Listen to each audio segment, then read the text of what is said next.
e live an feƴƴunoɗo fi affaire ko feƴƴi ko labe minni woɓɓe no wiide ko affaire tijjaniya e sunna wonɓe dartanade kañum alaji badru ɓen hino dartoranade alaji badru fiiɓay hara hiɓe tañƴini ko alaji badru o woni e dartanade tariqa tijjaniya mi andini ko ella ko fayre no mi ɓeyditi ka yewtere an ɗon minni oustaz Ibrahim Ba tawɓe ɓen mi sikkuno ko pita woni ka maɓɓe sengo dongori ndin ko hande ɗo mi humpiti ko ɓe Dalaba ɓay ko baɓe yettete évidemment Dalaba kan no mari yette baɓe wono sifa Amadou Simba ko yette bajo minen iwdi ndin ko cimme tongo ɗum koye nder Dalaba binde bindi kañum e njuriya ko terlen to woniri cimme tongo ɓeɗo mi wi'i nden nyande miɗo monani ɓen ɓuri kono gas ha e ko monani Alaji Badru ma takko ɗon woduno on tuma oustaz ɓe an contactunoɓe lam mi yewti mi pourtant anda moƴƴa oustaz Ibrahima Baɓe ɓe addaninmi ɗon discours mo oustaz Ibrahima Ba waɗi lors d'une clôture ka tawata hari ko hoffaz ɓe Qur'an ko hafiz ɓe Qur'an hino jonnitede hari diplôme ji maɓɓe ɗin oustaz Ibrahima seni ɗo waɗi yewtere e pulal e français e arabe ɗum ɗon hiɗa wawi añude bareru ndu wi'a hindu mari ɗi ellaji ɗo fof kono wondema ndu jalba ñiiƴe ɗum ɗon hina gonga ɓe yafolan non ngal misal ngal mi ƴetti ɗon ko ngal ɗon woodi c'est à dire wowlen ko wowluɗe wo e hoore oustaz Ibrahima Ba kono wondema oustaz Ibrahima Ba hina janguɓe na anduɓe ko ɓe andi kon ɗum ɗon on min tigi si mi nani goɗɗo no wowla ɗum ko min wonata premier avocat maɓɓe ko min adoto kañum kad dartade on tigi hoore ɗum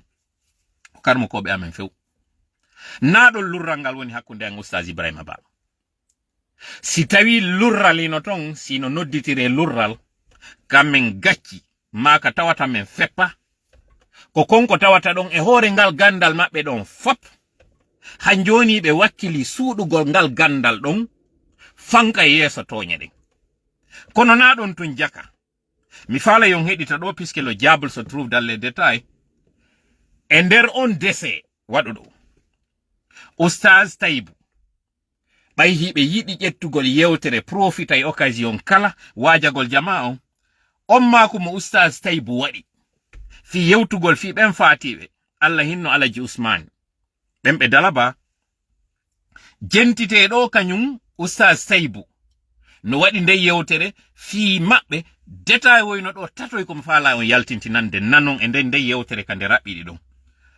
fuɗɗagol mayre on taw kañum oustaz Ibrahima Ba ɗon andi oustaz Taibou no yiɗi cantugol ɓe ha apparemment ko ɓe goreɓe masina goreɓe ɓe weldi ko ɗum ɗon fof waɗuno simi sikki ɓen ɗon kañum kadi oustaz Ibrahima Ba ko ɓe dongol tuma ko ɓe pita ɓay oustaz Taibou ko ɓe pita ko hande mi wi on mi andi kañum oustaz Ibrahima Ba ko ɓe Dalaba mi gari ɗo hooli hoɗɗi ko ɓe pita no woniri non ñande juulirde pita wona no wudditede dongol tuma ka tawnoɓe devise yawno to yaadi e makko kanko Lansana Kouyaté mi hooli no hoɗɗi ko jeegol maɓɓe timmi tunni ɗon waɗi si addunoɓe e nden juulirte tellen dongori ndin jentite ɗon non poɗo moƴƴa noppi nanon ka fuɗɗagol yewtere nden oustaz Taibou fuɗɗinde yewtude tun ɓay tawi vidéo kañum oustaz Taibou ka woni e wowlude fi ɓen tawɓe ɓen ko succès on faala woɓɓe ƴetti nde yewtere oustaz Ibrahima no tooli takko ɗon waɗi ɗon photo blogueur jo tawɗo kanko o suɓike inde nden o suɓike succès on alors que ɓeeɗa ko wonno yewtude ko wondema Allah hinno Alaji Ousmane no mari ɓiɗɗo tawɗo no wawi moƴƴa fijugol ballon woɓɓe ari yewti ɓe fiyo ɓe accu o wawa développade ka sengo ballon kañum mawɓen ɓe maaki mbuuɗi ko woni wo e mum kamɓe ko ɓurani ɓe ko yo on hunjotoɗo Qur'an ɗum ɗa ɓe haajaka e mum kono puisque réseaux sociaux ji ɗin sa waɗi yewtere ɓe yaltina nde contexte mayre on kamɓe ɓe waɗa ko ɓe faala kon woɓɓe ƴetti photo on blogueur jo waɗi ɗon on non blogueur jo hande ɗo ko wonɗo e communicande CNRD oustaz Ibrahima ɓay yi on vidéo ka faamu an andi ɓanninirama ka ɓe jooɗodi e kañum oustaz Taibou photo on ɗo waɗama anda non ɗum ɗon conséquence ji no woɗi caméraman jon jooɗi tun e o jemma ɗo fuɗɗi filmude mi sikki ko hankin ɗum waɗi ko hecci hankin ko hankin ɗo min mi daari vidéo on wonɗo wadde live on fewtin tun caméra on e oustaz Taibou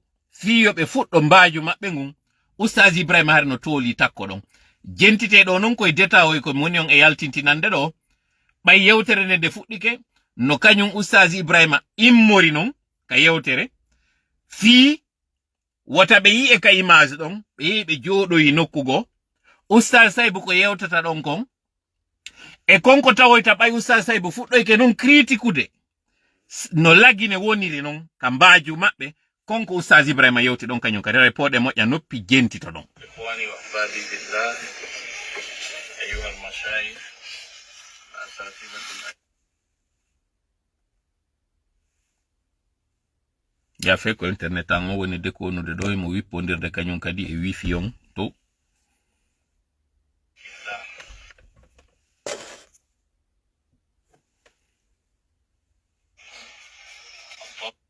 acemi kupa wifi on heddo internet on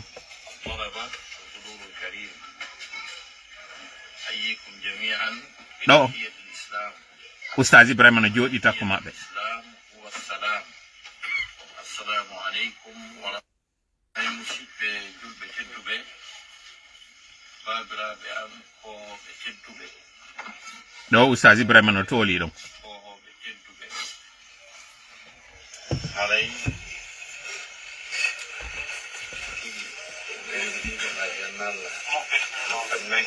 o yibe immike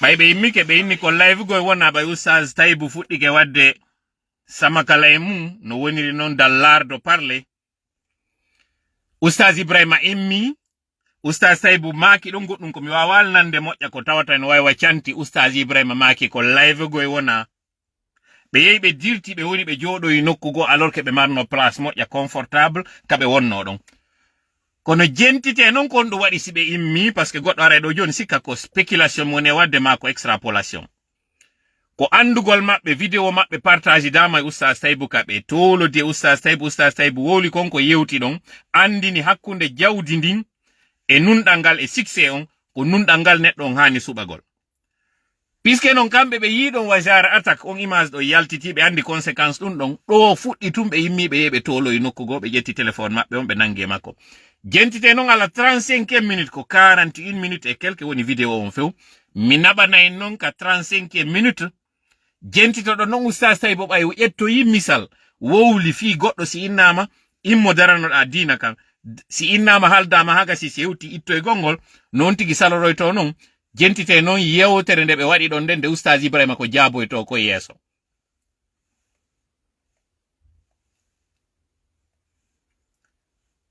o de time mo ne wadde do o yawitete seeda kono yiyay don ko on du wadi tawi ko mi inni kon si tawi no wodi lorral hakkunde an Ustaz Ibrahima ko ngal do jentite ya abati fal ma sata yifulbe no wiya duma tinike antinike sa woni don do tendere and ta ko mo be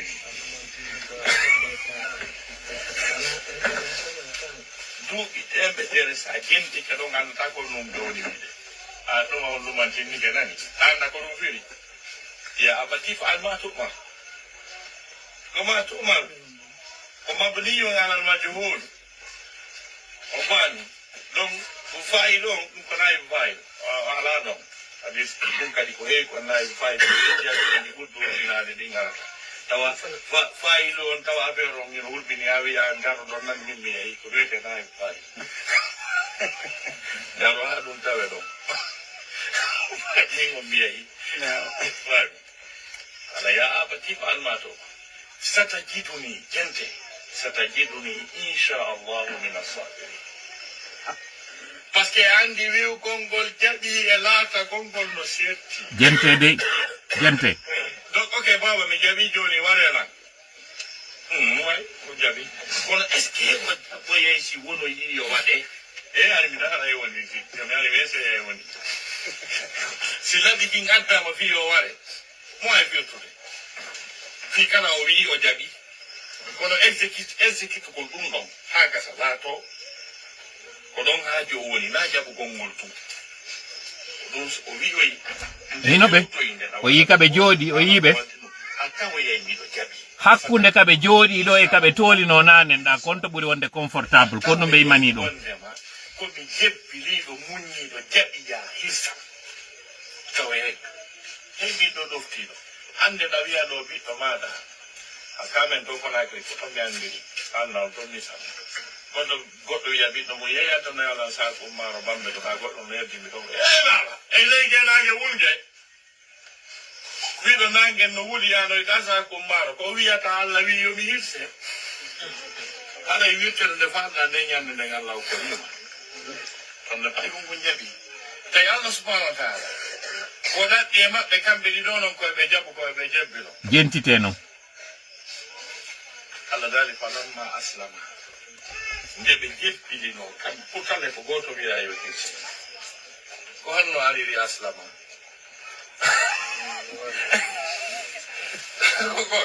ko goto duwano jebbilade ka hirseteɗo falamma aslama wa tallahu lil jabin ko fi honɗum ɗon sikka hirsugol ɓiɗɗo mum kañum kadi no weli wi ɓiɗɗo bajjo kadi na ɗum wonnomi yewde nda ñande wonɗo jaɓuɗo hirsugol on ko jebbiliɗo on jaɓuɗo hirsugol ɓiɗɗo mum bajjo on ko jebbiliɗo jaɓuɗo kadi hirsede ko jebbiliɗo ko ɗum si alifu isnayi noon kadi si woni musanna walamma aslama wa tallahu lil jabin wa nadaynahu ayya ibrahim qad saddaqta ruya min kon fala kon gasi hay say salma mi andi a hisay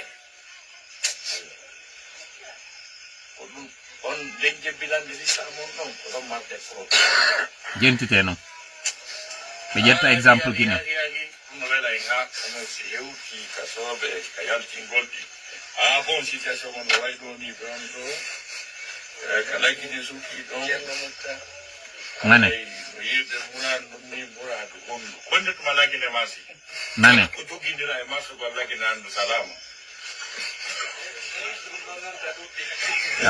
ɗum ɗon noon ta ɗuɗɗin o nani ka oustaz Ibrahima wi ɗum ɗon non wata ɗuɗɗin miɗo andi o yawitotogo e koko mi yaltini kun détail wonɗo on sikkay kadi ko goreɓe ɗiɗo woni e yewtude le diable se trouve dans les détails oustaz Ibrahima hanaka hulon ɗi bandiji ɗi dakkali ɗi dawaɗi haka tawata hay goɗɗo go si immike no wajorade ƴoyde parce que oustaz Taibou ɓe hafizahullah wa ra'a sabu oustaz Taibou c'est un grand diplomate mi andina on non ha wetango hande ɗo mi yewtidi e oustaz Taibou en 2009 no gasama 2010 mi yewde oustaz Taibou on tumari ko moranowal ɓe jogi peut-être même avant ɓe seni e lavage binde ka ambassade États-Unis tawi ɓe addi ngal moranowal lootugal ngal ɗon mi ari mi ɓatiɓe min yewtidi ka goɗɗo addata otowal mum lootugol fottita e goɗɗo go kadi arɗo lootugol ko ɗum ɗon tumin oustaz Taibou min yewti koko mi yewti e ɗi réseaux sociaux ji ɗo fop malgré toute l'admiration que j'ai pour lui hande min yewtidade sakko wona ko kamɓe haray sowndimi ɗum ɗo mi ar mi yewta kono gonga on hino e kene oustaz Taibou fait tout pour corriger ce que son ami est en train de faire. Il fait tout pour rester dans son erreur. Oustaz Taibou ino profite à chaque occasion wajo andina ellaji din dénonce di holladi de manière diplomatique, de manière intelligente et politique. Oustaz Ibrahima profite toujours pour montrer sinon ça coûte quoi. O exemple ngal misal ngal oustaz Taibou ƴetti ɗo wiugo ngol lagine gibi wi'a ko lagine marsali fi on ɗum ɓe inani ɗum ɗo wata continuer mi landike on ɗum ɗo onon oustaz Ibrahima miɗo jaɓi ɗon gandiɗi miɗo jaɓi on daranike ka dina kono ko on ɗum ɗo nafi ko ko darani ɗon ka dina ɗo fop si tawi hande ɗo gonga on hiɗon wakkili suuɗugol mo hara on joɗaki on jaɓali kadi hay goɗɗo wowla mo fiitum dankagol wallitoɗi dakkali ɗi dawaɗi ɗo yetela ene onon hiɗon sikka on lutta e o aduna kay ɗon sikka koko wonɗon suuɗude ɗo nange jungo waway suuɗude nange on faala wiwde wondema hande laggine no regili on jaɓali koko oustaz Taibou maki ɗo ɓe jonni ngal misal ɗo gibi inna lagine ko lagine o ella ɗo on jaɓali awa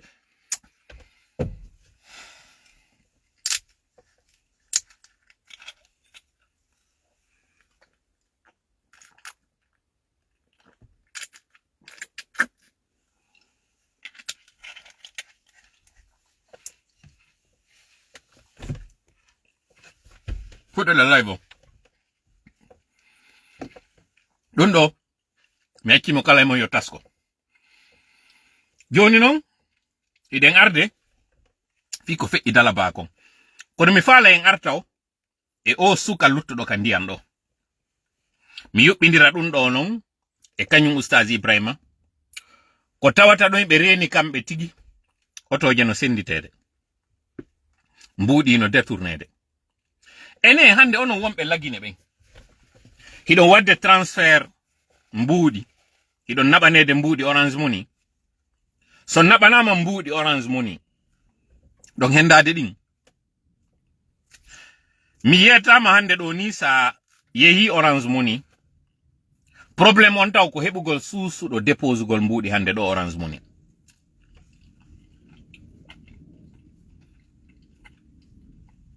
Ko goɗɗum yone wadde ɗo goy.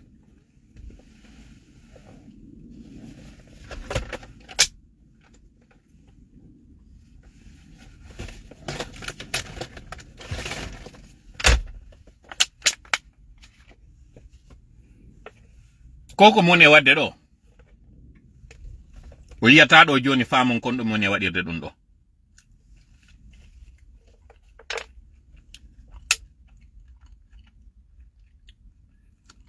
Ndu bananar num nyami ɗo.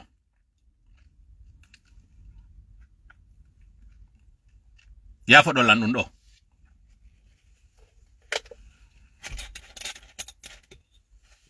O jimo mi yari ɗo.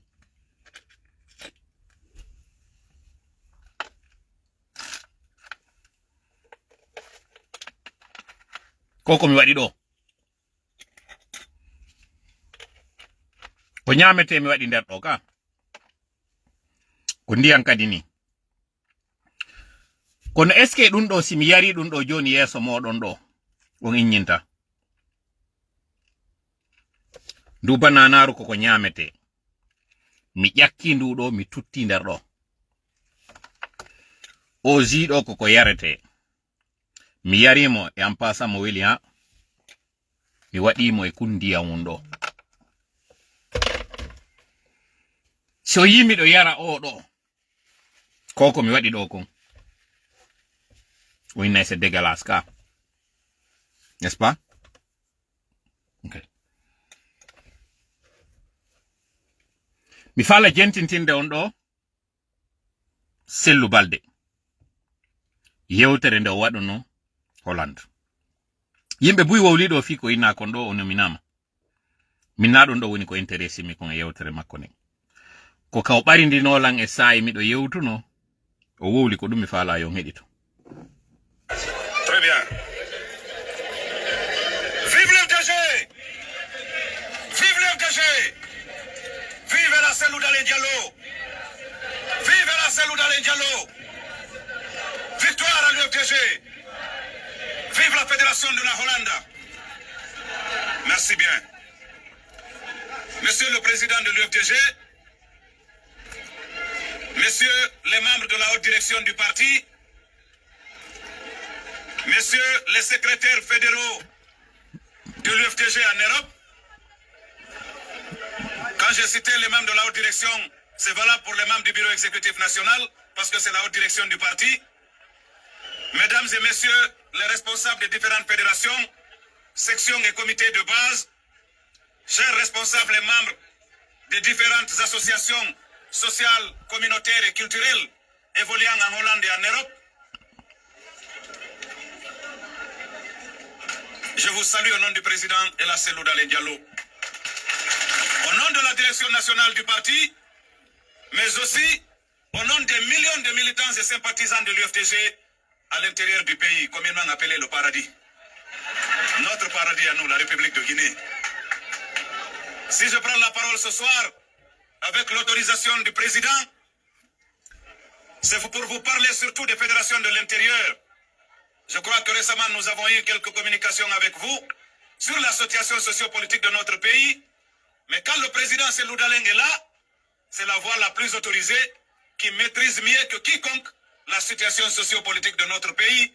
Et donc ce soir, et vous, et moi, et nous tous, nous allons l'écouter pour qu'il nous parle de la Guinée, qu'il nous parle de notre parti, qu'il nous parle de la situation socio-politique de notre pays. Mais avant, en tant que coordinateur des fédérations de l'intérieur, laissez-moi vous dire que je suis fier, très fier, d'appartenir à l'UFDG. Et je suis sûr que vous l'êtes aussi. Fier pourquoi?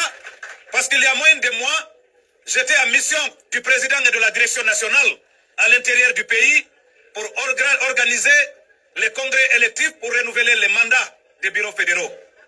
L'engouement, la constance des militants, la mobilisation, la loyauté, la fidélité autour des valeurs, idéaux et principes défendus par le président et le parti, cela m'a réconforté.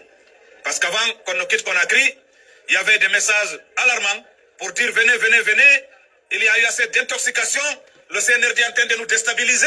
Des ministres sont recrutés, comme vous le savez, uniquement pour ça. Mobiliser des mouvements de soutien ça et là. Mais soyez rassurés que la base de l'UFDG, elle est intacte. Elle reste mobilisée. Elle reste déterminée à accompagner le président Cellou Dalein Diallo à la magistrature suprême, à Sékou Touréa. Il n'y a pas de doute. Et j'ai été également émerveillé de constater qu'au niveau des congrès que nous avons organisés, qu'il y a un engouement de cadres en fonction au sein de l'administration guinéenne aujourd'hui, qui se sont bousculés, qui se sont battus jusqu'au vote au bulletin secret pour briguer un poste de secrétaire fédéral ou un secrétariat au niveau des bureaux fédéraux de l'UFDG. Et ça, c'est rassurant.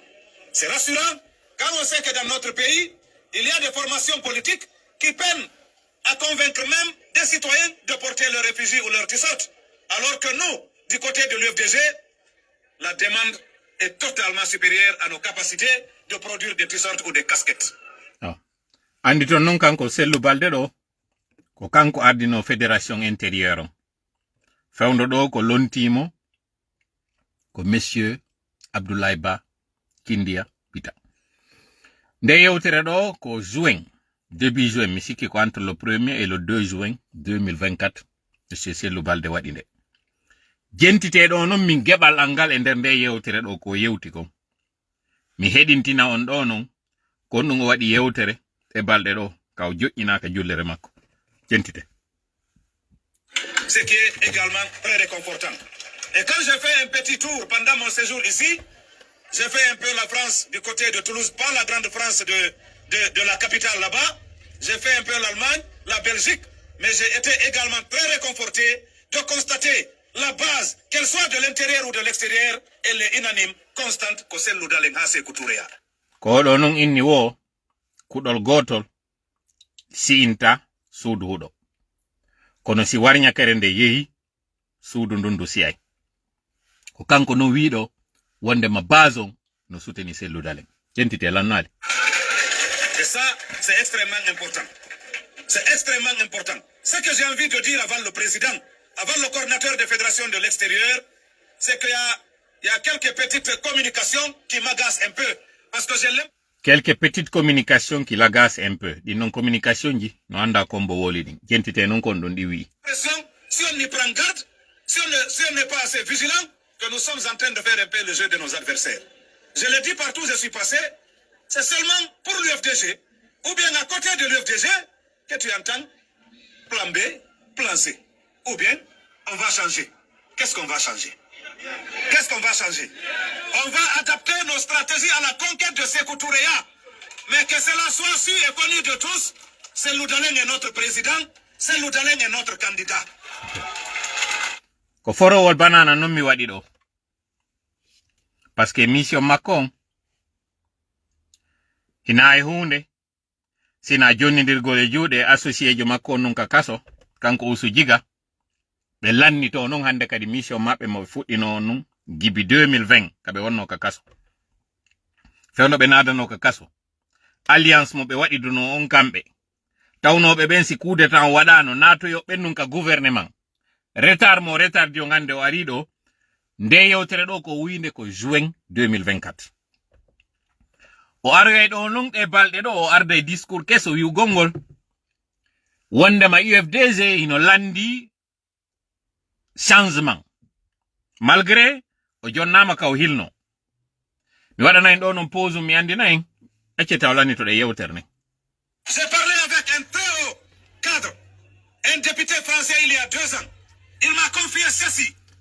andi ton non uso jiga ko kañum e français ben wonno yewtude ka wonno ka kaso ko français ben jonnonomo immunité parlementaire ɗuma kan wonno consulaire ɓe jonnimo protection consulaire plutôt o yaltina ka kaso o naɓa ka hôpital kanko waɗali kaso ngon kanko usu jiga oɗo non kadi comme par hasard no yetade woko député français jo wowlanimo alors qu'il n'est pas français kanko Sellu Balde o wowlali ko tawata haray ko cadre ɓe guinéen ɓe wi'i woko ka député jo français jo mo joɗodi e mum yeeti mo fi Alhaji Sellu goɗɗum jentite non.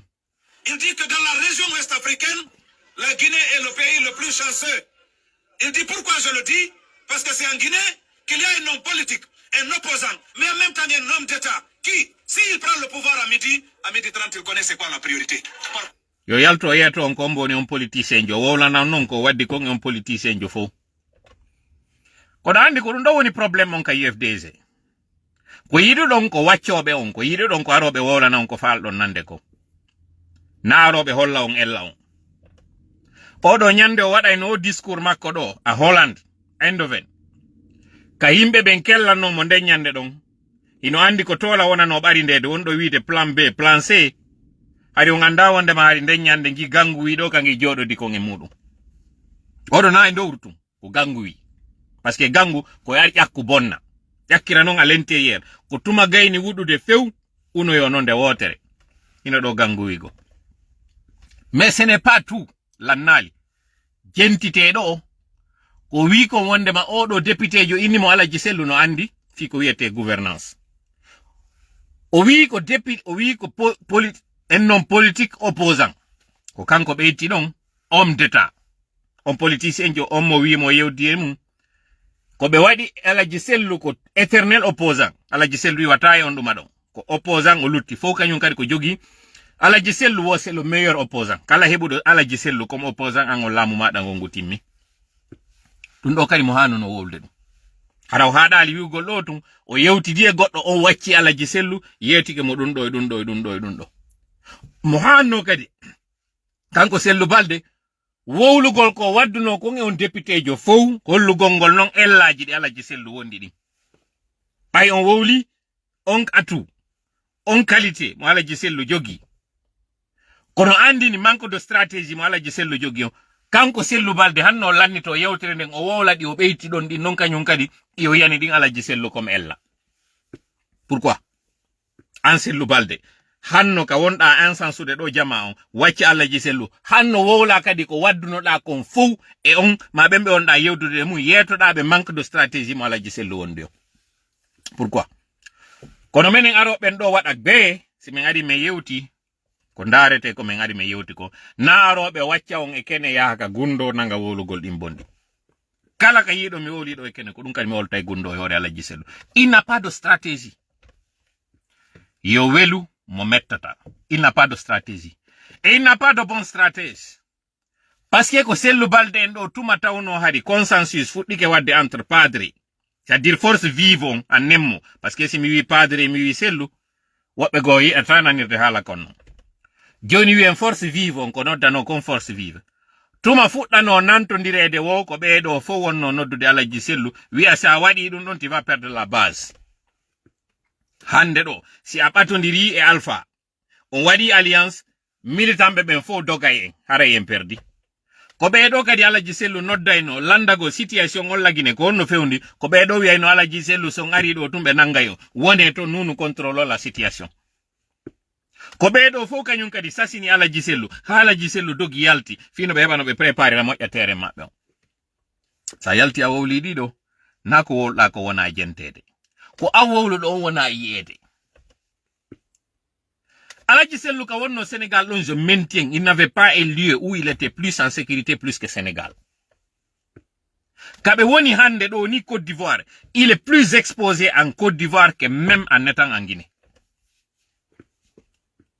si tawi noon o yeddu mi aroya ɗo kañum kadi mi jonna on kadi ɗin preuve ji konko mon e wolde ɗon ko si tawi en fotti en nanodiri wondema CNRD Mamadi ko français jo e kay mo mari soutien France no protège ude mo en dakori wondema Alassane Ouattara kañum kadi ko protégé jo France si ɗiɗo ɗiɗi en fotti e majji wonde ma hi aranon ko gonga ɗimmon kadi ko gonga haray fotte wonde ma Alaji Sellu tanke yiɓe Côte d'Ivoire ɓe wata hettude lawol ngol kalamu. C'est une question de logique. Hewta ha haɓe a bac plus 20 fiya wawu yide ɗum ɗo anda. Mi andina non ko min ati arde joɗo ka réseaux sociaux yiɗo andina Alaji Sellu dogino Sénégal yehino nokkugo nde nyande mi wolano peyon. Mi andina on kanyum kadi kaɓe woni ɗon ndun suudu ndu ɓe jonna on otowal ngal ɓe jonna on chauffeur jo mo ɓe waɗana e on agent de sécurité jo mo ɓe jogi ɗon ko agent ɓe secret ɓe wonɓe gollande France taw ɓe quotidiennement ɓe randa e compte e makko kanko watara kanyum kadi randa compte directement e ɗum on e service de renseignement français on.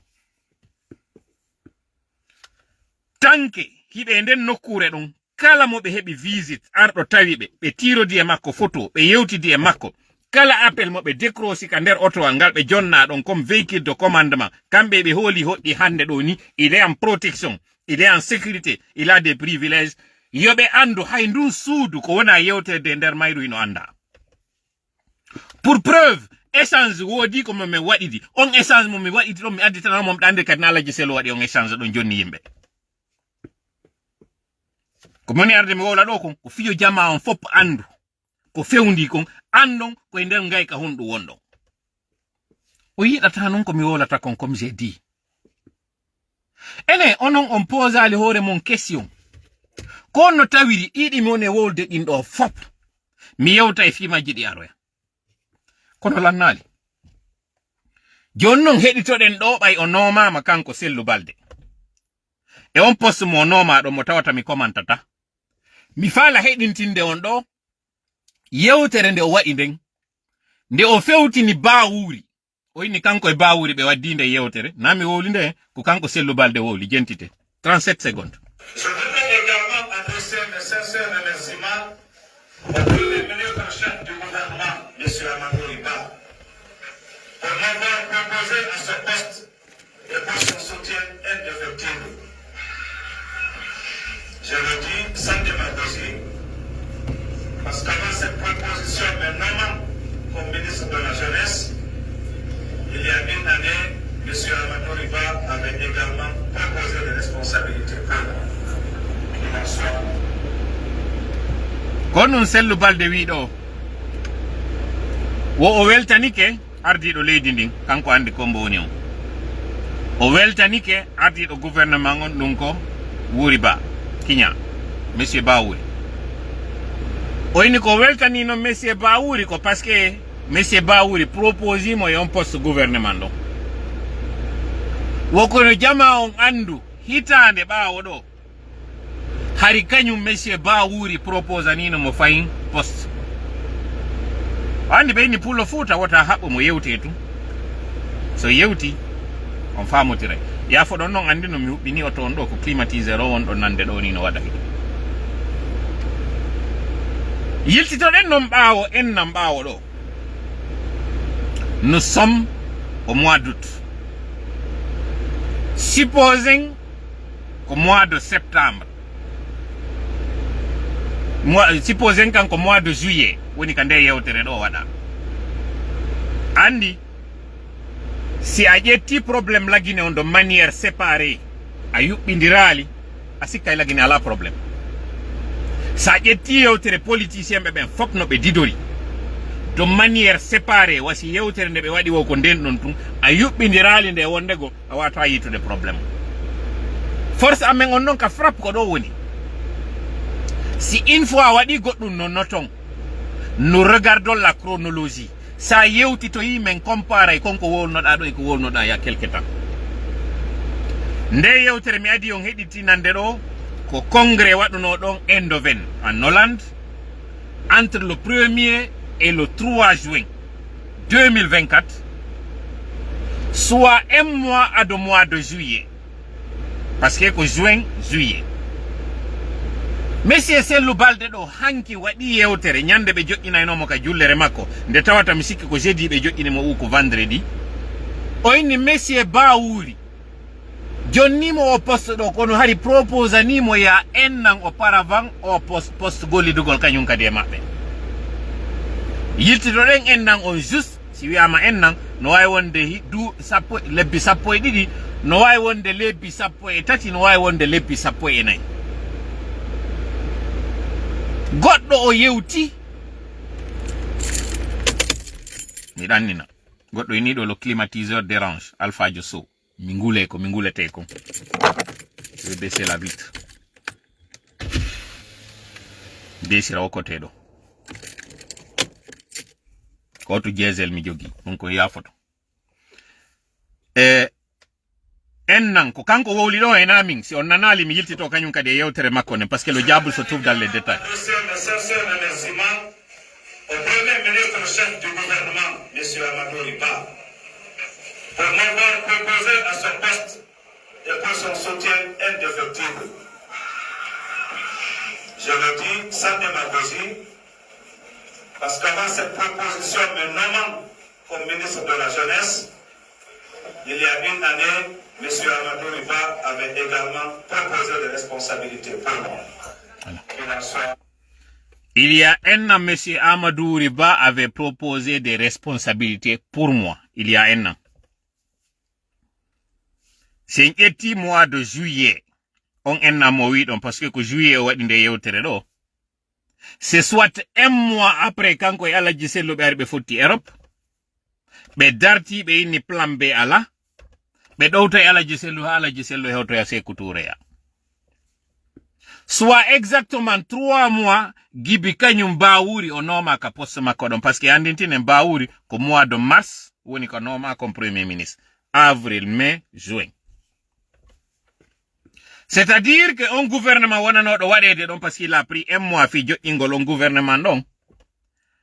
Kanko sellu balde o yewtidama fi o tawtu o gouvernement mabbe. Ko do no woni yewtude fi paradis. Ko do woni wiide no wallitaade Alaji Sellu.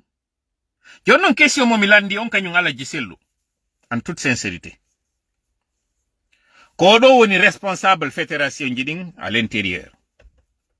Odo ko député uninominal UFDG à Labé. Sari Alaji Sellu nde. Ko do natani Alaji Sellu kaso en 2020. Kono ko do wadi di alliance e kanko usu jiga. Fewndo babe makko faati. Bay oya inni e do non kadi mi yiltito parce que goddo yaltuno wi inde yewtere nde mi wadi nande gonga wonde ma kanyum Alaji Sellu yewtidi e makko kanko Sellu Balde kader kasoto yeso zagalo o inni mi do faala yaade tawe surrogol baabe ngande Alaji Sellu wi sa wadi dum don haray a jabi wonde makko Alpha Condé woni président nde yewtere bay mi wadi nde woduno blogger jo yaltudo do inni konko mol on ko na gonga jonnon do je lance le défi Alaji Sellu. Yo Alaji Sellu yeto en koko kanyum Sellu Balde wowli do. Ene o consultuno be fiidun do o inimo faala yaade tawe ka gouvernement. Si o consultuno be dun do kon du wonno jababu e mabbe on. Ko kaado woni ko melandi kon ka juuta. Koko kanyum Sellu Balde yalti wowli do. Wi ya ennan ko du woni hitande baawo do. Hari bawuri proposani poste ma golle ka nder gouvernement. Nde yewtere Sellu Balde nodduno Alaji Sellu yetibe dum. Ko landangal fowni. Si tawi be yetano dum do. Hanno be jaba on tuma o yahanon e on gouvernement bay hara o yewtibe. Si tawi position mabbe on ko be jogi wonde mabbe négociata e CNRD. E ki zagalo yawdo tawi on derton. Ka on don naati nder ton il est de facto effacé. Odo awa bay o yetike be dun don. Hanno be andinamo toute proximité kanyon e CNRD ara c'est une trahison envers le parti. Si tawi kadi o yetaaki be est-ce que be andi élément be mabbe wonbe ben ka nder parti mabbe. Nanen non ko mi wadi do o yarugol mi jetti kan du bananaru do mi nyami. Mi nyami ndu mi yari dum do didi no mi bennidi si mi consideri dum do ko yewtere ni koko mi wowli do yewtere araner nden de Sellu Balde wowlno nden endoven an Holland mi consideri dum do yewtere nde wowli nden fewndo innano ɓe mawɓe ɓen sampirin ɓe jaɓi otowal ɗiɗo ɗiɗi mi hawtindiriɗi yewtere nden Hollande yewtere nden ko kumpital ko fuutaka meɗen média interview noɓe ɓe wo ɗiɗo ɗiɗi simi hawtindiriɗi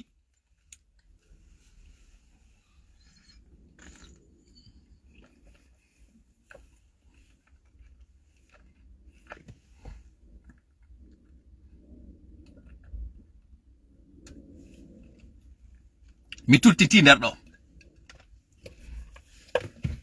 ɗiɗo ɗiɗi ɗiyaro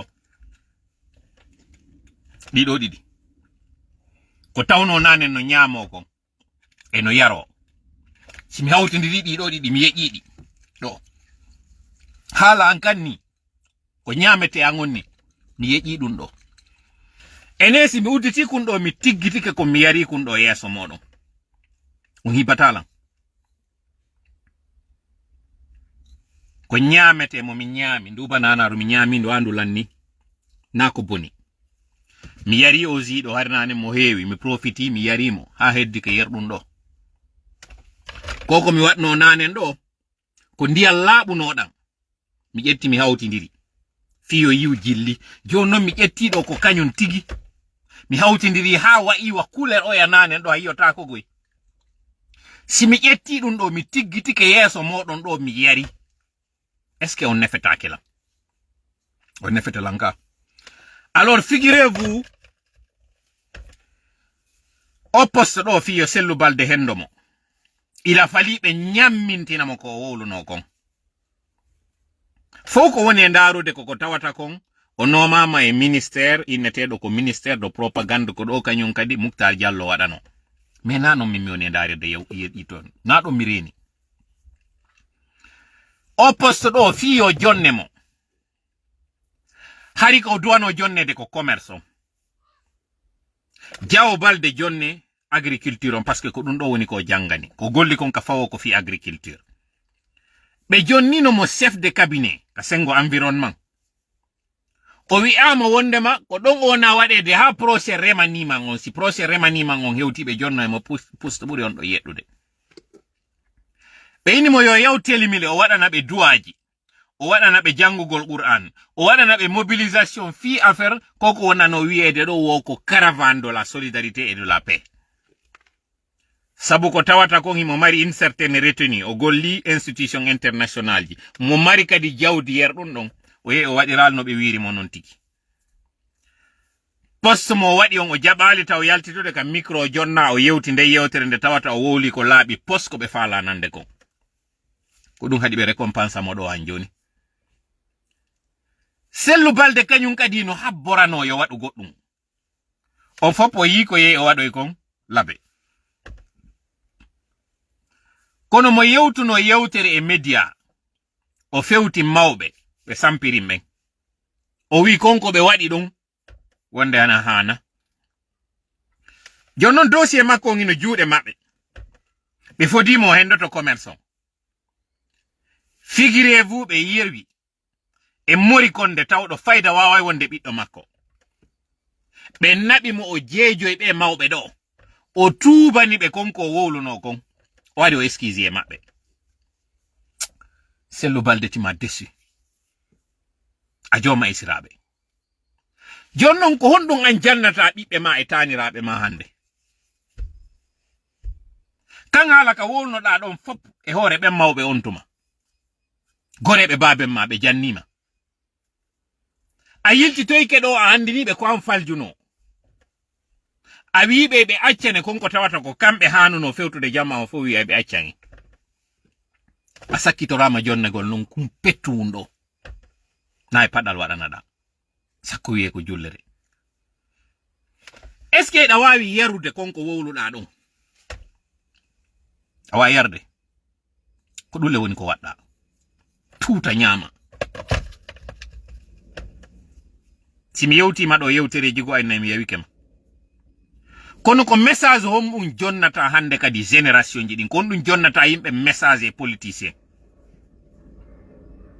ko anno wonno ardade yimɓe fiinugol ɓe yaltuɓe dartano jaggu o ambulance jo warano do labe fewndo Madi Finjane darino ha on wara ko hala on do wadno da on to may hore Madi Finjamne Mori Konde ɓiɗɗo ma tanirawo ma israwo ma haye parce que Mori Konde sumano mo jommi ngi andi ko mo labe Mori Konde ara exigana ma oblige ma ya yaw tuba na goddo alors que kanko hanno ma tuba ngol. Où est la morale dans tout ça?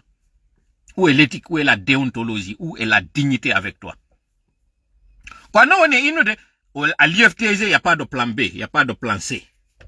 Et que Allah doit se rassurer que vous allez l'accompagner jusqu'à Sékou Touré. Quand on a accompagné do John Allah Giselu jusqu'à on sait qu'il n'y bebe yalto ina Sékou Touré a John Nado dombe. Be ya fola no yewterne no mone wodi de ko fino fewira. Parce que ko Sékou Touré ya e Sékou Touré yalto ya. Sékou dera ha yalto ya. Ko dum wono waddon do Allah Giselu. On dawtale be Sékou Touré ya on seki be lore nden ha be yaltoy. Kono non wonno e wallude. Ko sifa mon non kanyum kad no heddi ko nder ton wombe faminde do wondema alliance wawata gasude fi radagol be do on écouti o wiete don Siba be avogi mbudi di padre jonnuno din be hendike din don 1 milliard be hendike di be sendi be nyami din don be nali di tuni be nali be jabata mbudi yudi juudi alpha au contraire ka be wiuno ontuma ko mbudi men en fo ko mbudi leydi ndi hendo den di nyamen senerde no andi fewndo di adda an e malado do ngandi mi wala fi makko do parce que kanko kadi ko makko ko ngino arde ko dun do non be utilise be nabi on ka ho commandement be andi no mbudi ardi din be hendike di be holli on ka LCC won don onon kadi ko don fokkito don si tay on wuli an en ida mari fere yaltugol yaha fi hoddu yiltito ida don si tay ko gonga ko wonda wolande wobbe wonde ma Allah Giselu dogi kaso no faala no taw ko onon hande kadi natata gon kaso don e ke CNRD découvrir di mbudi 1 milliard ji addadi on sendidi talibi dabo ko dimme nasira an ko dimme nasira la kanko malado ko dimme nasira e kala be responsable be hande do wombe dogude suudo mi wawlata inde wobbe goyno ton e hibe andi me iso reconnaître fewndo ka innano do nango so yi omo be inata ko onno Suza Konate hula wala suudade mo andi no sere proche de rien be wona be wiete do na de douane go CNRD wi ambe woni nangude be fo ils ont fait quelque chose mais il y a quelque chose que CNRD wawa rewtiranta be exemple Aliou Ba on ino do o bonna fusko no be yettibe nabo imo ka kaso kono kambe do be subike wo fi dadugol kaso ngon ko be marchand dignité ji mabbe din be wadana CNRD ko faala ko évidemment si coup de temps wadano kanko Sellu Balde kanko Zagalo kanko oya honno e do ma honno Freso Julde e kanko Alpha Bouakar kanko Thiangel ils étaient 7 ko duwano be tawede gouvernement mo tawaton Alpha ino wadde on ka gouverner autrement ko dum ne yaltintinande di fu ko gonga on ko doy yirtomo fewndo mi insistuno min ni Sellu Balde no hani immade wowla ko feƴƴino kon ka kaso ka salino wowde don ko do mi andi complicité makko jonnon c'est que je ne comprends pas kono Allah Giselu andi be do be trahison mo gibi ka nder prison parce que Allah Giselu wata wiide hendaki accès on décret wonano do signede pour appartenir au prochain gouvernement don le premier ministre ko de Alaji Amadou Thierno do timbi Madina Allah Giselu humpitike dum don hagasi kono bay kudeta wadi ko yewbe fottito e makko kanko Sellu Balde à l'étranger ici en Europe be mojjintini comme si de rien n'était be accidi mo kanyum kade poste ma kongo continue donc où est la vigilance dans tout ça aw kom fala wiude Allah Giselu wata wullir goto hande do ka woni hebude ko wata responsable jo goto kanyum kadi wullir do wiya ko CNRD mako odo tant que on wadali sincérité et cohérence dans vos luttes on sonjoto sonjon kanyum kadi bebe rolan on non ko argol puccita dido rolan non ko argol holla dum do parce que on fondu on wawlata vous n'allez pas faire le ménage dans vos rangs et ce n'est pas à nous de faire ce ménage à votre place si vous n'assainissez pas vos rangs on sonjay hore modo jonnon mi arta e affaire ko tawatara no fewndi do ni fi di ministère ji no gasa on humpiti ke Sénégal waɗi plan de redressement ɗo mi ala yewtude fi ko woni kon entre Sonko e Diomaye Faye mi ala yewtude fi ɗum non ko hollugol on tun jiiɓol dungu wonɗen ɗum e mum fewndo ɗo ni pendant que en heɓi 1h22 minutes mi wolata ande fi Dalaba on hande kadi finalement mi wawata mi nattira yeso mi wolta ɗo kañum kadi fi pay kunkun joni ɗum ɗon fof nattirama janggo kono mi faala en laɓɓin ɗum ɗo moƴƴa. Let make it clear. CNRD no ñorade ka mutoyta guinéɓe ɓen hiɗo ñoranade ka mutoton hiɗen fotti wondema Sénégal émergent mo ɓe wiwno on Sénégal 2050 hino hecci fewko ko wonde wolde ɗo fi muɗum Guinée simandu 2040 ɗum ɗon hiɗen fotti jusqu'à date président ɓe sénégalais ɓen si feƴƴi Sédar Senghor waɗannoɗo pays on vision Ari Abdoulaye Wade préparunoɗo terrain o fi on vision mo oɗa yiwno e kanko Macky Sall arɗo exécuté on vision ɗon Sénégal heɓata wa ɓeɗo taw tato si ɗon faala non o ɗaɓɓitira e honto tigi de Senghor ko kanko waɗi fondation Sénégal o balisi konko wiyete kon o moƴƴini plan sundum o wi ko ɗum ɗo faala o moƴƴini subasman o Abdoulaye Wade ari moƴƴini on plan ɗon oɗa kañum ari inni ko ɗum ɗo woni subasman oɗa ari moƴƴini plan on inni ko o étage ɗo wona e waɗede oɗa yeyi noon ɗaɓɓoye financement on naadi addi matériel on fof fuɗɗi darnugol ndu suudu ɓeɗo tato Sénégal ɗo yo wawde heɓude wawoɓe heccude ɓeɗo il faut au moins 20 ans si ɗum ɗo wawa waɗude hiɗen fotti kañum kadi wondema Sénégal en terme de stabilité politique économique et social ɓe ɓuuri en mais yiltite écouton on discours mo Ousmane Sonko waɗi fi on plan de redressement ɗon nanon haala ka woni e wolde ɗon kan on anda e wondema Sénégal est dans une situation économique catastrophique malgré ko ɓe découvri pétrole malgré gaz mo ɓe mari mo ɓe exploitata on malgré ressources minières ji ɗi ɓe jogui ɗi malgré port maɓɓe on malgré agriculture maɓɓe on mo tawata no développé hande ɗo hiɓe huude faabo e occidentaux ɓen fou hiɓe huude faabo e riisiɓe ɓen e chinois ɓen hiɓe huude faabo e kala on mo ɓe tañƴini ko bayerjo fi wallitagol ɓe ɓeɗo si ɓe heɓi difficulté économique konto ono reynuɗon lagini si ɓeɗo daɗali malgré stabilité politique économique social malgré sariyaji ɗin ka maɓɓe avec toute la bonne volonté mo ɓe ardi on engagement maɓɓe on ɓe décidi wondema koye ɓe waɗu austérité budgétaire ɓe comprima e ministère ji goo fiyo ɓe wawa redressude leydi maɓɓe ndin ɓe wawa yeytude ka dalle ray mi andina noon ɓeɗo on vision Sénégal 2050 no hecci fewko ko wona wiyede ɗo simandu 2040 na hay gotum malgré ça ɓeɗo yiɓe mari probléme onon konto yiwɗon ni lagine instabilité politique gibi inna 66 ans hiɗen yande 67e année on lagine heɓali stabilité politique économie on ɗum ɗon on hiɗen yalti e élection ji tati financiraɗi fonds propre ɗum ɗon ko padre gestion militaire transition ji ɗin ɗiɗi CNDD et CNRD onon non hiɗo yi enen ɗo ka wawɗe yarde yeeso CNRD non ɗo e waɗu austérité budgétaire pour des raisons politiques kamɓe kon non ɓe waɗi de 33 ministères il passe à 38 ministères sa watti ɗon secrétariat ji ɗin ɗiɗi on est à 40 ministères Sénégal ko tellen 20 millions d'habitants si ɓurali ou 22 millions yetelan ka commentaire ji superficie ɓe ɓuri en ɗiɗo fopi ɓe hecci en kamɓe malgré on population maɓɓe ɓurɓe en ɗon ils ont 20 et quelques ministères enen nous sommes au double de ces ministères. Yetel en compte en fokkitude. Onon yiɗo ngalɗi hande ɗo ko tawata ko mbuuɗi ala yiɗa yaade waɗugo retrait Orange Money ala wawde retirude 1 million 2 million 200 000 300 000 onon yiɗo ngalɗi ɗum. Si onon ɗon ngalɗi hara mi ɗo ngalɗi e moɗon konko ngalɗuɗon ɗon.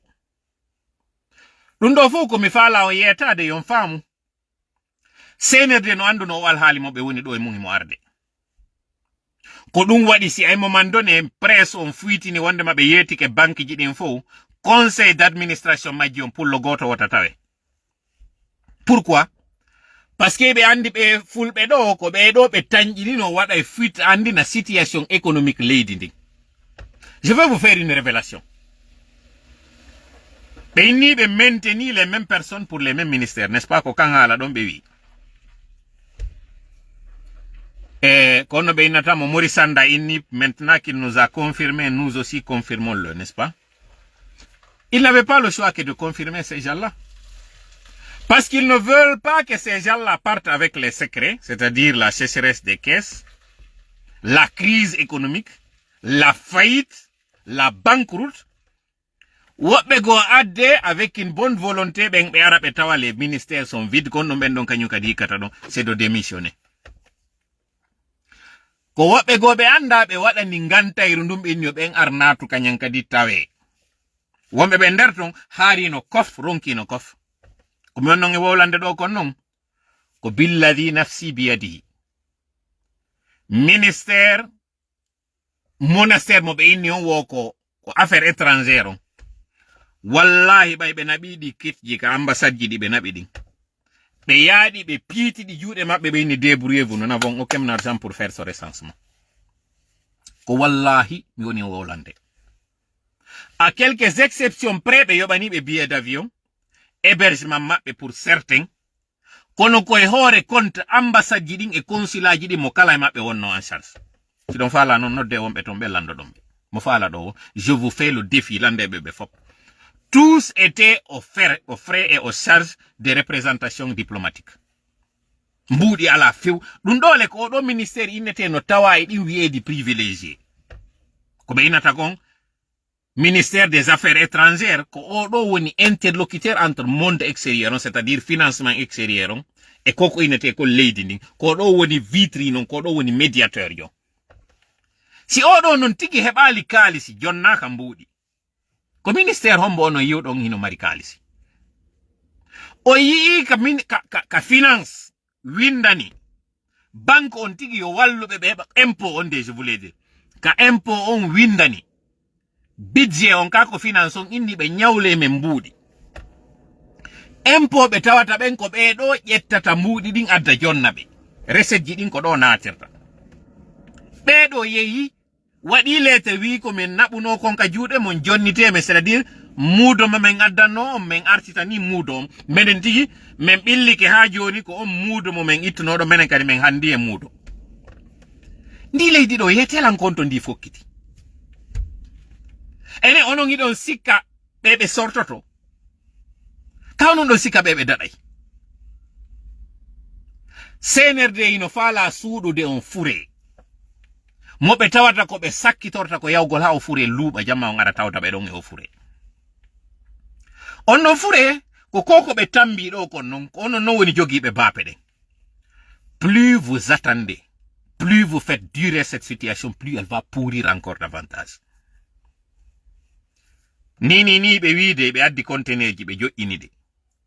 Wo ko so on ko caché on woni ko heddi fiyo ɗin conteneur ji fuɗɗo distribuer de fiyo mbuɗi jonne. C'est faux. La réalité, elle est tout autre. Mi wola ni non ndeñande problème mo be mari di on FMI on. Et mi wada do kadi deuxième pause on e l'avant-dernière. Sénégal e wiede ko be sérieux, ko be bon élève. Hibe mari stabilité, c'est-à-dire ko gouvernement eli woni ka mabbe. FMI on refuse ani be prêt. Did you guys hear that? Mi anda so nani moƴƴa ko mi wowli do ko joni. Sénégal, bon élève. Un pays en état de constitution qui a découvert des ressources, des minéraux rares, convoité, dont le président a même été reçu à la Maison Blanche. Fonds monétaire international on jabanali be konko be landi don parce que ko mbudi fiyo be yobitu nyamale. Andono CNRD est dans une situation plus catastrophique, plus grave que Sénégal. Where do you guys think that we're going? Do you guys think that we're heading somewhere? He don't sika in fokiti no kugo.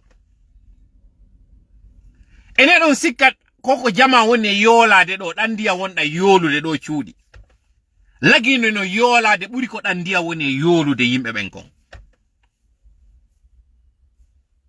Si on nana li dun do mo jami yewtaw. Si on fama li dun do mi bangina nino.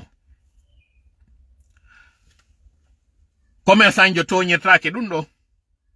Opérateur économique je toñirtake dun do. Et en passant parlant d'opérateur économique, on woni dernière pause.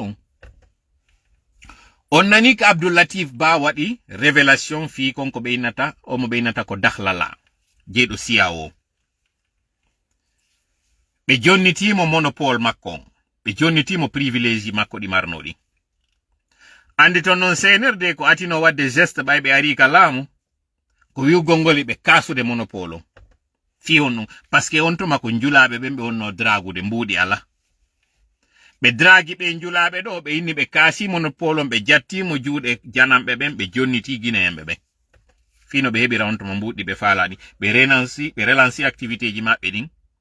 Be yeyino non joni ha be gayni darade be biri joni be njulabe do fo joni be do ko dogugol be tuwoni. Be jetto imbudi ka banque centrale dido kanyum kadi be kali do njulabe buy. Be oblige be njulabe do créyugol o angle be inni bibe mabbe so wadali dum do men sonja industrie ji modon din dum do mi wowlani non do ya 4 mois auparavant. Be tay berne mabbe butal be fermi di 1000 et quelques unités industrielles ji do fu ka jaba gollan be taw ko France 24 be yata be jabo dum ka ngono TV5 ko non be tay wo be yaw be jabo yolanton be organise au documentaire au public reportage mabbe don taw do ko tenté de mensonge. Naron do yurmami onon be njulabe salibe tawtude wallahi do yurmami be ari be yeti ke journaliste be TV5 be wondema ndiyan dan ko dan insalubre be ni wo be wadi test ji di yaltinde wondema ndiyam modon dan laba. C'est simple. Mi yewta do alaji Usma alaji Sonoko nanda ko no be netem sikide ko alaji Sonoko tu. C'est plus facile. Isra biang. Hido mari kalsi moƴƴi alaji hido mari dan dia wiete dan salam. Alaji Mutar Sagalle alaji Mama Sagalle kadi no mari o koya e dindi anji don fu do mari fere. Fi on dum yata laboratoire ji wondi Europe din. Onon kadi lando don public reportage. Yi don e France 24 yawon e din unité ji yadon e échantillon wo ndiyan yawon wadon analyse to yalti non dan diyan da be inni on do wonde mayda mari bactérie ji. Fi on dum watta dum pour ne serait que laver votre honneur. Parce que ce que vous ne savez pas, Haïti Taïbe ni be relance yondo négocie. Il n'en demeure pas moins que entreprise yi modon dindo i perdu réputation magion. Que wondema c'est des eaux minérales insalubres. Eau minérale insalubre. Konon tu way jabude dun do lagine. Wobe ni do alaji Masaliou, justement alaji Masaliou Sonoko. Kenyeko, plus facile. Hidon marikal so nabi bitbe mon be jango yi don andi ko woni impact mauvaise publicité. Impact diffamation. Be to nyiri on do di unité ji modon do fop be ndari don unité tawdo wo forage on ko takko hurgo woni. Takko latrinji be wadi dum yaltinama TV5 jama on fo yi fi justifiugol kabe bijiri on do parce que don andi on tiko fi mbudi. Pourquoi vous ne faites pas un droit de réponse? On a dit, analyse, vous faites analyser cette eau par des laboratoires étrangers indépendants. Fion non wata ya des ko entity Pasteur. Sénégal, on a wataki. Ben on wada. Analyse, échantillon, dandia modon dan. Hollon TV5, hollon jama fo wonde ma konko be wi don hewre ndiyam mon dan c'est pas vrai. Pourquoi? On yetali ndiyan dan ka ed ka seg. yaltinon ɗan ɗo, naɓon ɗan ɗon waɗon kadi comparaison, hollon ɗan ndiyan ɗan jama foppone yarde parce que ɓe inni écolite, no nangude jama on ko ndiyam moɗon ɗan. Hollon si y a un coupable, c'est EDG, parce que ko EDG mari ɗan ndiya won ɗan insalubre. Au contraire, na ndiyam moɗon ɗan. Pourquoi vous ne faites pas ça? Je vais dire cette partie en français. Vous qui êtes opérateur économique, et là je vais m'adresser aux médias étrangers, en l'occurrence TV5, et je voudrais, là je vous autorise, vous qui coupez mes vidéos pour les partager, je vous autorise à prendre cette partie. Coupez-la. On a suivi récemment un article, pas un article, un reportage. Je ne sais même pas comment le qualifier parce que je trouve que les journalistes de TV5 n'ont pas traité l'information avec précaution. Ils se sont permis de dire que la junte en Guinée a procédé à la fermeture de plusieurs unités industrielles, plus particulièrement dans le domaine de l'eau potable. Et que la raison pour la fermeture de ces unités industrielles, c'est pour cause d'insalubrité. Ils ont montré un cas isolé d'une personne qui avait son industrie à la maison.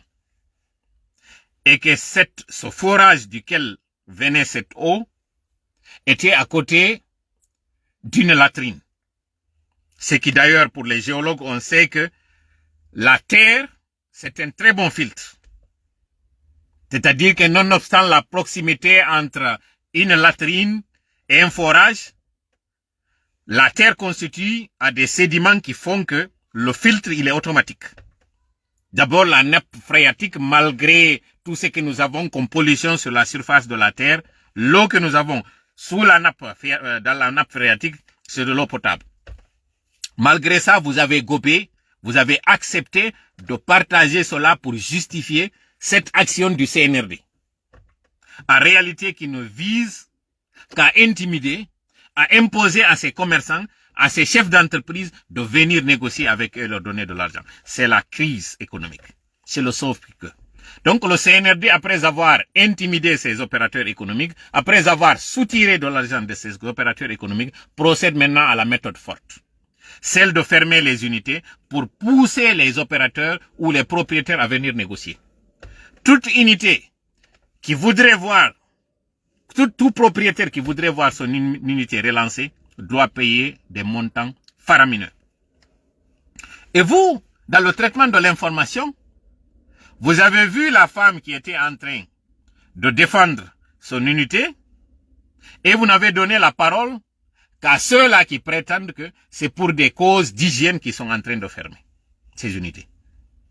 Alors, entre cette eau dite minérale, propre, et l'eau des puits, et l'eau des robinets, est-ce que vous avez fait, vous, votre enquête? Et si vous avez, c'est vrai qu'à la fin de votre reportage, vous avez parlé du cas de cette insalubrité de l'eau. Mais si, réellement, la démarche était cohérente, si réellement le CNRD était dans un souci de protéger les populations de ces maladies, pourquoi il ne devrait pas commencer par cette eau qui est celle qui est consommée par toute la population? Je parle là des robinets. Parce qu'en Guinée, tellement que la pauvreté est là, boire l'eau minérale, c'est un luxe. Ne boivent l'eau minérale que ceux qui sont estimés être nantis, que ceux qui sont dans une situation économique confortable. Alors, entre cette minorité de personnes nantis et cette majorité pauvre qui consomme ces eaux de robinet, parfois même les eaux de ruissellement, si la priorité ou le souci du CNRD, c'était de regarder la santé publique, pourquoi il ne s'attaquerait pas à ces eaux de robinet? Si la démarche est sincère. Entre ce qui est un luxe et ce qui est à la portée de tout le monde, qu'est-ce qui devait être la priorité? Je vous pose cette question, vous qui êtes des médias, vous qui avez couvert cette information, vous qui avez vu que cette information, elle n'est pas du tout fondée et que c'est de la manipulation. En fait, ne faites pas de la légèreté en traitant l'information. Vous connaissez très bien que les faits sont sacrés, c'est les commentaires qui sont libres. Vous le connaissez très bien, ça ce sont les b.a.-ba du journalisme. Malgré ça, vous êtes... Et d'ailleurs, vous n'êtes pas posé de question pourquoi est-ce que ces gens-là se sont préparés pour vous accueillir et traiter ces informations avec vous. Alors que la Guinée a d'autres problèmes. Vous avez vu récemment le cas de ces inondations en Guinée. Et vous savez que ces eaux d'inondation se retrouvent avec les eaux de robinet. C'est-à-dire que les tuyaux qui alimentent les foyers, sont des tuyaux qui sont par endroits enfouis dans la terre et qui sont dans un état délabré, qui sont parfois percés, et cette eau de ruissellement se mélange avec l'eau de robinet et tout cela se retrouve dans les foyers. Bonjour les dégâts. Les cuves dans lesquelles ces eaux sont emmagasinées pour ensuite être distribuées à la population sont dans un état piteux. On ne parle pas de tout cela. Posez-vous des questions, puisque l'Union européenne parfois procède à des appels d'offres pour justement réparer ces systèmes d'addiction d'eau. Posez-vous des questions, combien de fois l'Union européenne finance ces projets d'addiction d'eau. La SEC. Je me rappelle parce que j'avais participé à une ouverture de dossier d'appel d'offres en 2000, si je ne m'abuse, en 2008-2009. L'Union européenne était celle qui avait fait l'appel d'offres pour aider la Guinée, afin que le système d'eau potable soit assaini. Et j'imagine que depuis 2008-2009, il y a eu au moins 4 appels d'offres depuis. Parce que c'est par des lots. À chaque fois, on cible une priorité et puis on dit de la régler. Et ce sont ceux-là qui viennent s'attaquer à ces opérateurs économiques qui essaient de combler et de faire en sorte qu'au moins que ceux qui ont les moyens puissent acheter de l'eau potable. Mais là, le CNRD s'attaque à ces unités industrielles parce que ce sont des moyens, ce sont des proies d'abord faciles et c'est un moyen efficace pour soutirer de l'argent de ces pauvres commerçants. Vous, commerçants, maintenant. Ça, c'est le fruit, c'est la conséquence, c'est la résultante de votre complicité avec le CNRD. Lorsque nous vous avions dit qu'il ne faut pas soutenir un tel régime, voilà maintenant ce qui est arrivé. Mais là, pendant qu'il est 2 heures, presque 2 heures de temps, qui me fout au life, mais fil lo kanyum kadi. Si o yahali pore Daka, fi darto ya golbe wambe ka Daka jiton. On dako ito dem pore jiton paske on dartano ki dem wonnobe ka Daka ji. Mi fillo. Son imma ki noti don kame noddi on kon. Dartagol CNRD. On wono e bembe tawata hande kadi ko onon tun e CNRD e mabbe woni dartondirde menen me yaado amendo. Ça ne vous coûte absolument rien. Mi wi ƴiƴe Allah. Yiite Allah. Hayre Allah. Hoyre Allah ngo cippiro amen. Ko landa ɗon wo, ko dartagol ɓeɗo ko heddino kon ɓe gayni yanude liɓenɓe ko heddino kon. Onon ɓe wennoɓe ɓen ko on ɓiɓɓe cadre ɓe fiwata mawɓe mon naɓe kaso fiwata unité industriel ji moɗon fermé. Si on wallidiri yeɓe ko onon addoto hewtude mo yo suka wiyeteɗo ɗo onno Keira. Si o yetano ñande fi projet de constitution yewtoyte ara mo leypide o holtono ɗum.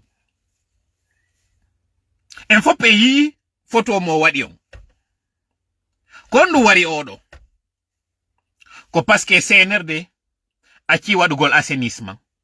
Décidi une semaine je di assainissement waɗetano ko tawata ko padre fuɗɗino ɗum ko propagande ɓe waɗata à la place. Voilà maintenant une victime. Mi fala non yon heɗito ɗo ɓe ngure makko nden ko woni wullude kon. Tantuɓe makko ko woni wullude konko tawata kon ɓiɗɗo maɓɓe on o laatike fure o maayi jentitoɗen. Dans une atmosphère de tristesse et désolation que le directeur adjoint de l'Agence nationale de la sécurité des systèmes d'information, ANSSI, a été retrouvé au bord de la mer de Kaporo suite à une noyade à Nongo causée par les fortes pluies qui se sont abattues sur Conakry dans la soirée de ce mercredi en endeuillant également plusieurs familles. Interrogé, le jeune frère de défunt avec qui il habitait revient sur sa dernière conversation avec Ibrahima Khalil Keira. Hier, il est rentré à la maison à 20 h. Il s'est lavé, il est ressorti, il est allé chez le ministre du Gani. Moi, j'étais couché à la maison à 6 heures. Mon petit frère m'a réveillé. Il dit, ah, le grand n'est pas encore rentré. Il n'a pas l'habitude de rester dehors jusqu'à l'heure là. Il a dit, certainement, comme il pleuvait, il a dû rester quelque part pour attendre que la pluie cesse. Et en même temps, il m'a dit, ah, mais il y a des gens qui disent qu'il y a une rafale qui est dans le pont. Alors, on va voir si c'est sa voiture. Et ainsi, on est descendu, nous sommes allés voir si c'était effectivement sa voiture. Et son corps n'était pas dans la voiture. Dans sa prise de parole, la tante du désormais ex-directeur adjoint de l'Agence nationale de la sécurité des systèmes d'information, ANSSI, n'en revient pas. La voiture est là. On est venu, on a trouvé la voiture. Lui-même n'était pas là. Après ses soeurs, elle était partie chez sa grande soeur. Elle est partie là-bas. Il y avait une grande pluie. On dit qu'elle n'a qu'à laisser Mehdi qui va rentrer. Il est venu rentrer dans l'eau, mais là c'était trop tard. Inconsolable, cette autre tante du défunt n'a pas manqué de formuler des mots de prière pour le repos de l'âme de son neveu.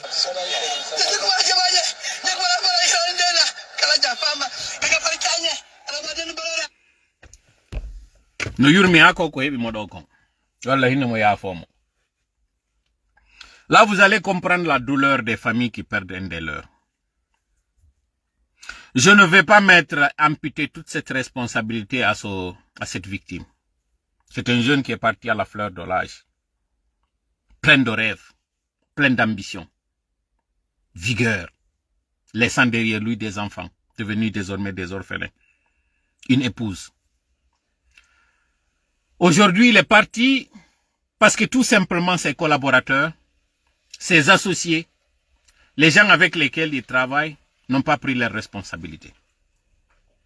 Si toutefois le CNRD avait continué le curage des caniveaux, ses campagnes d'assainissement, ceci aurait pu être évité. Si le CNRD avait surveillé l'urbanisation du pays, en n'encourageant pas eux-mêmes ces constructions anarchiques, parce qu'aujourd'hui, il faut le dire, si le prix du ciment est passé à est devenu incontrôlable, c'est parce que le CNRD fait cette course effrénée dans l'enrichissement et le blanchiment d'argent.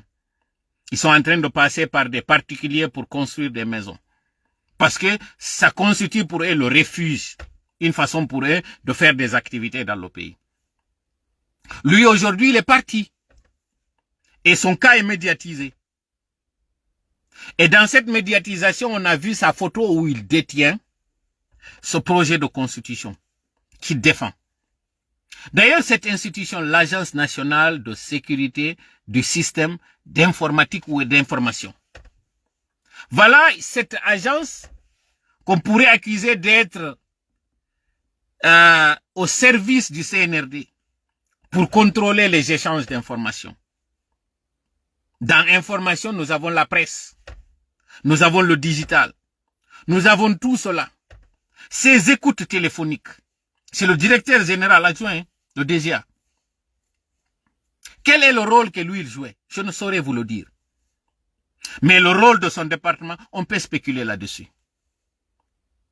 Au niveau du digital, ce sont eux qui s'occupent de cette image du CNRD. L'information. Censurer celle qui n'est pas bonne et promouvoir celle qui est bonne pour le CNRD. Quand vous êtes en train de maquiller la réalité du terrain, vous êtes en train de faire croire à tout le monde que tout va bien, vous risquez de vous retrouver dans cette situation qui est la réalité. Vous avez beau à vouloir masquer la réalité du terrain, à embellir la situation, à faire croire que la Guinée est dans une situation bonne, Dieu n'est pas du tout injuste. Voilà que c'est tombé sur un d'entre vous, malheureusement, comme je dis encore une fois, j'insiste, que c'est une victime collatérale. Et si toutefois vous ne prenez pas garde, vous pouvez vous retrouver dans cette situation. Parce que le châtiment, quand il vient, il ne considère pas tel ou tel. Que vous soyez de près ou de loin associé à quelque chose, ça peut vous être fatal, ça peut vous être catastrophique, ça peut vous être préjudiciable. Vous avez vu maintenant cette douleur, vous êtes en train de pleurer. Parce que l'un d'entre vous est parti. Imaginez-vous qu'il y a une perdue qui a perdu 4 membres de sa famille. Le sieur Kamano, qui a vu 5 de ses enfants. Vous êtes en train de pleurer un adulte, ce qui n'est pas moins. Imaginez maintenant la douleur de ce père de famille. qui a entendu ses enfants crier « Papa à l'aide ». Papa, viens nous aider. Papa, nous ne savons pas nager. Papa, au secours. Jusqu'à ce que finalement l'un appelait l'autre, le papa n'entendait plus ses enfants. Parce que mort noyé. Vous êtes en train de parler aujourd'hui de ces orphelins qui pourront continuer. Mais regardez la douleur de ce père de famille qui va enterrer ceux qui devaient le succéder, qui devaient être ses héritiers demain.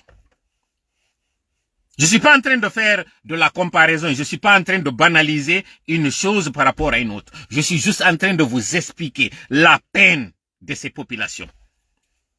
Et là, nous ne parlons que de la gestion actuelle. Nous ne parlons pas du futur catastrophique que prévoit de faire le CNRD. La photo, ce projet, ce chiffon de constitution que détient M. Ibrahima Khalil, paix à son âme, est déjà source de conflit. C'est problématique. Parce que ce document, il est celui qui va servir de moyen au CNRD pour rester au pouvoir. Et son département est celui-là qui est utilisé pour asseoir la dictature du CNRD. Lui, il est le directeur général adjoint. Aujourd'hui, il est la victime. Vous voyez la douleur, vous êtes en train de le pleurer. Savez-vous combien de familles ont pleuré les leurs depuis que le CNRD est là? Imaginez-vous la douleur de ceux qui ont perdu les leurs à Zérékoré. Encore une fois, j'insiste. Ce n'est pas remettre le couteau dans la plaie et je compatis à votre douleur, mais je profite de cette douleur pour vous appeler, pour vous attirer votre attention à songer à celle des autres. Maintenant que vous l'avez vécu, maintenant que vous l'avez expérimenté, maintenant que c'est devenu chez vous. Est-ce que vous avez imaginé en décembre dernier toutes ces familles qui ont été endeuillées parce que le CNRD était en train de préparer à l'époque ce qui est en train d'être aujourd'hui dans un document. À l'époque, ce qui est là aujourd'hui, c'est le préalable à ce qui va venir. Ce que vous avez subi là, c'est la suite de ce que vous aviez vu sans rien faire.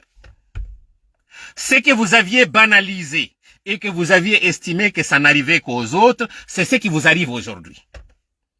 Et donc, par conséquent, ceux qui sont en train de voir aujourd'hui, comme vous aviez vu hier ce qui s'était passé, risqueront eux aussi de subir ce que vous êtes en train de vivre aujourd'hui. Vous voyez donc que les choses ne pardonnent pas entre elles et que les choses sont liées. Si toutefois votre victime aujourd'hui s'était réveillée pour dire ce qui s'est passé là, c'est injuste. Ces enfants-là ne devaient pas périr. Ces adultes-là ne devaient pas périr. Le CNRD ne doit pas du tout faillir à son engagement.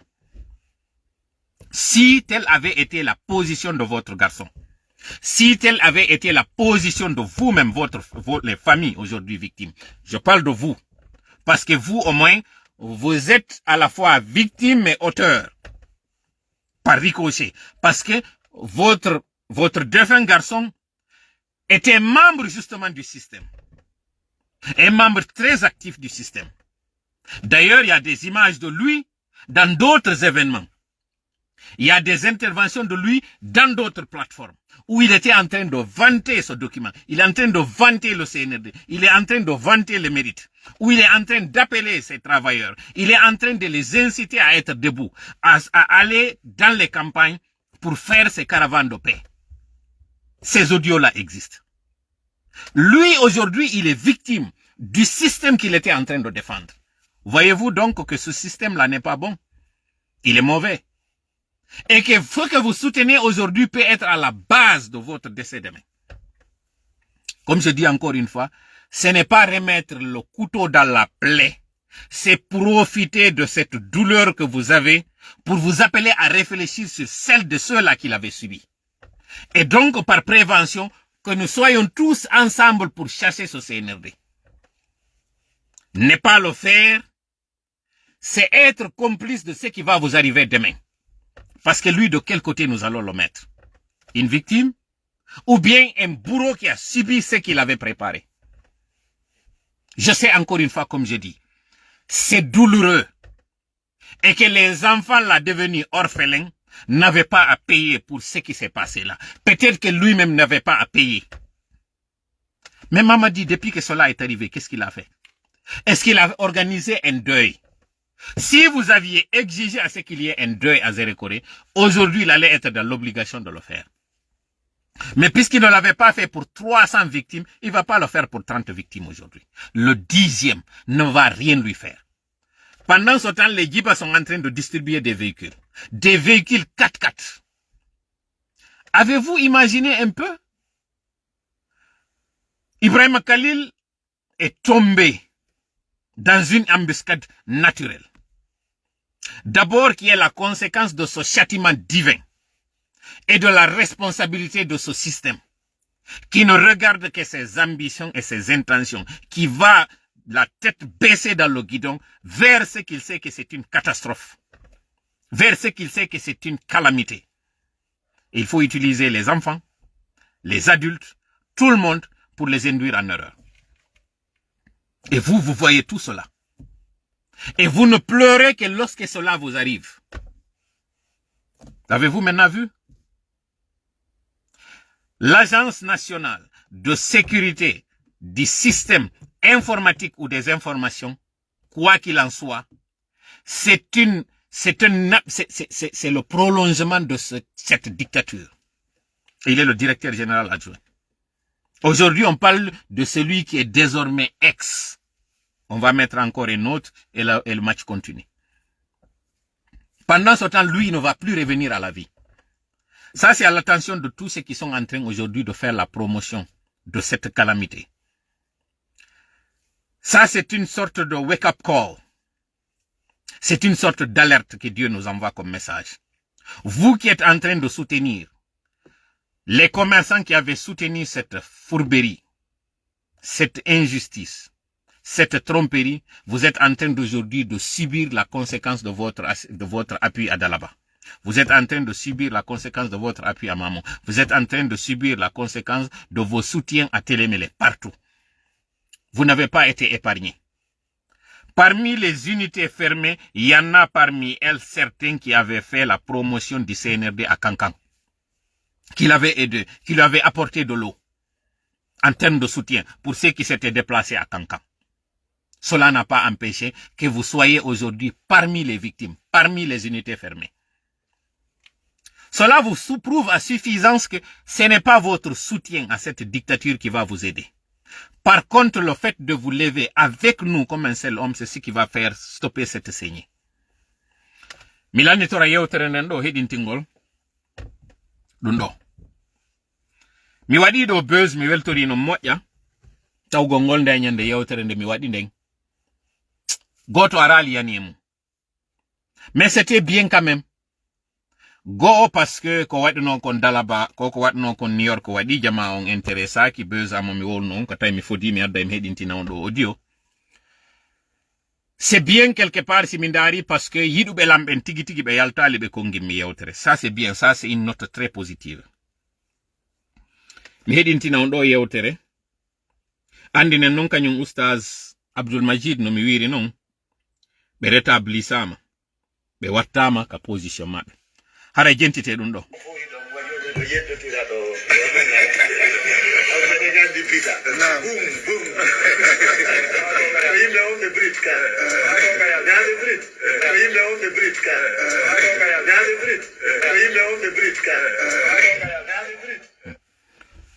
On anditi ngo hito ɗo. So nanale mi yiltito e audio on. Ngo hitoro nganditingo. On nani taw moƴƴa ko wowla kon. Mi waɗa jentito ɗon kadi fayin.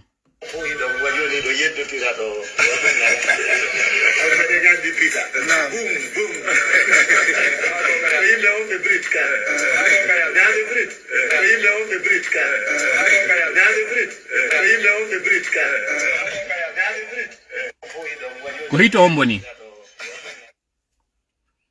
Ko hito hombo nan ɗon ɗo andi tuɗon ɗo. O wowluɗo inni Pita. Ko Brit. ko hito omboni womno be landade ndeya nyande ben inna ko dum firi brut ko yimbe gerente ko dum woni brut ko ade wado gere mo tawata bum bum no be wiri no gere wado gere wondo violent ko dum woni brut mi wada kanyum kadi hedi to do moƴƴa yewtere nden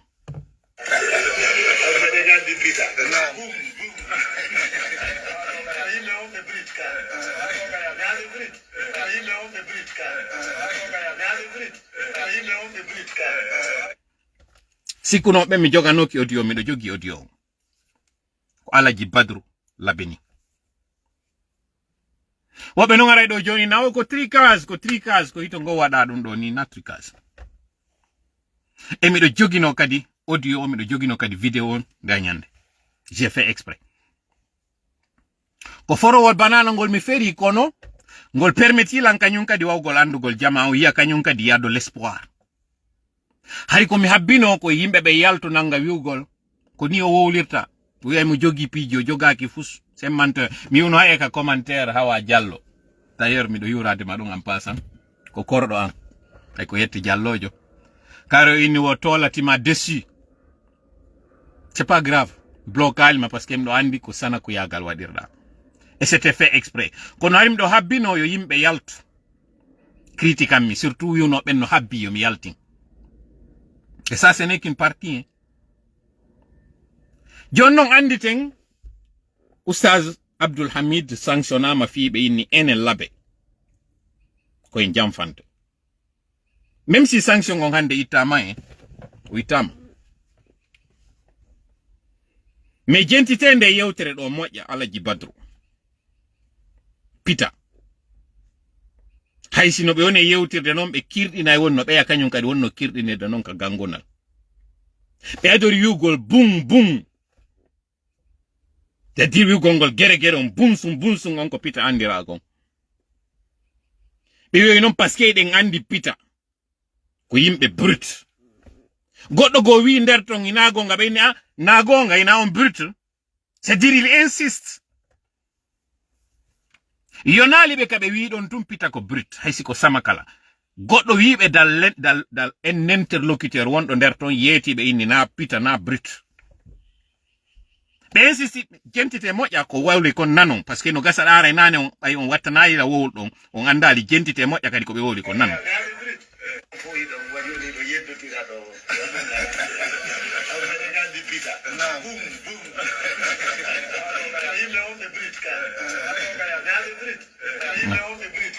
ko yimbe wonbe brut ka ko yimbe wonbe brut ka goddo wi ina gonga be ina gonga ko yimbe wonbe brut il insiste apita ko kirdi minon yurmi mi kadi en même temps bay mi wi nde nyande wondema mi jogaki audio on je l'ai plus et si vous avez fait attention mini je l'ai plus ça veut dire je l'avais mais j'ai fait exprès goddo tawado e ben ciappande jeedido parce que ko non o présentoriam o inni mo tawano e ben ciappande jeedido sanctionninobe Alaji Abdul Hamid o geri ha humpondiri joginobe o addanimmi vidéo on sikugol mi jogaki mo o addanimmi fiyo mi fijin alors que je l'avais.